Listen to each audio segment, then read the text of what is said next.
One of the extras that comes with the ScanNCutDX, this is the SDX230D model, otherwise known as the Disney model. When you go in here, well, it's right there, and all our Disney patterns. One of the extras that comes with it is a starter kit it's a Rhinestone trial kit. So what I want to do in this video though is just quickly show you how this works. So if you don't have this model, or if you have any other ScanNCut model, can you still do rhinestones? Absolutely. You just need to get the starter kit. That will activate the premium function in Canvas Workspace.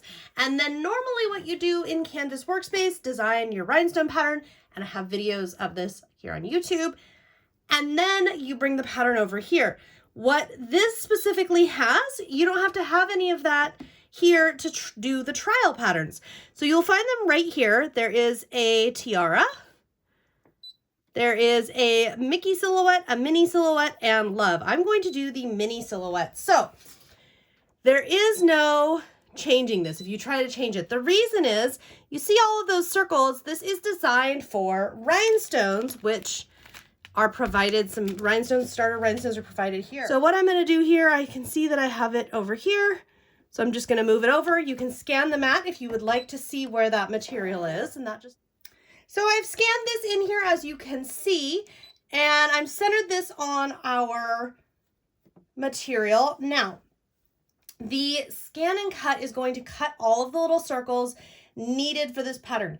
In other words, it is going to create, what we're going to create here is the space for all the little rhinestones to go. What's really great is this is reusable. So we can absolutely reuse this as many times as we want. You don't have to cut it back out as long as you save this material. So we have half cut on, you do that right here, make sure it's on, because we have our material is on a backing sheet. We don't want to cut through the backing sheet, and start.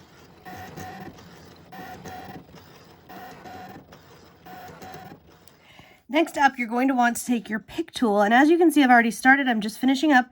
You are removing our adhesive, the little adhesive dots that you have cut out. You're going to remove those. If you want to store this and use it, a couple of things. Keeping this means you have a spot to keep it. Now with the kit, with all the other stuff, so you got a couple of these sheets. You're also going to get a couple of these, which we'll get to in a moment, and you have this that says, do not use this side. So put the other side up, and then you're going to place this on here. So this is, I consider this optional because, again, I have used this before and it works okay. This is your smooth surface to apply your rhinestones. I'm just going to sprinkle a few of these on here. And then this also comes with it. And we're going to move in a circular motion here, away the extra rhinestones. So I will pick these up. I'm just going to leave them over there for a moment because right away I like to get this set. So this material on the green backing, again, this is also reusable.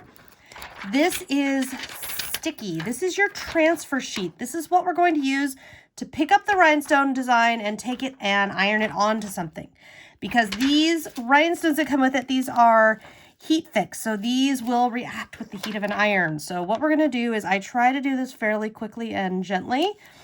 So you want to put this down and then you want to go along and you can use your little tool to make sure everybody goes in. You can work, there's a couple different ways to do it. You could just use your fingers to make sure, but you really want to make sure every single rhinestone has been picked up. Now at this point, look at that. Oh, if it didn't pick it all up, you can always redo it. You can also always scrape these off if need be. Now this, we can, if we're not ready yet, we can store it. Or if, for example, if you want to try to size, like maybe you're trying to layer onto felt, or, and actually I'm thinking felt would be really cute for this, but onto felt or onto fabric, or you want to add other elements, but you want to keep this nice, you just set it like so. And as you can see, you can redo and reuse this once you've cut a pattern with rhinestones as many times as you'd like. Here I have a piece of felt that I have some iron-on backing because it would be much easier to apply that iron-on backing before versus after I apply this. So you put your rhinestone pattern wherever you would like it. Again, this is a piece of felt, but fabric would work as well. Or to a tote bag, whatever you like. And then just a piece of fabric over the top, and then you're just going to take your iron and press. And it may take a few times, it may take a few seconds. You're going to press, and then you can, to check, attempt to lift. And what will happen is, if they are not set, they will not lift off. And once they are set, they will lift off. And aha, there we go. So from here, I can turn this into, well, absolutely anything. We could make an ornament. We could embroider this, or excuse me, applique this onto a shirt. We could do anything we'd like with it, but isn't that fun? And it's a great way to test out the rhinestones. If you have this machine and you don't have the rhinestones yet, it's a great way to test it out. If you have any questions, please do feel free to leave me a comment. I'll see you next time.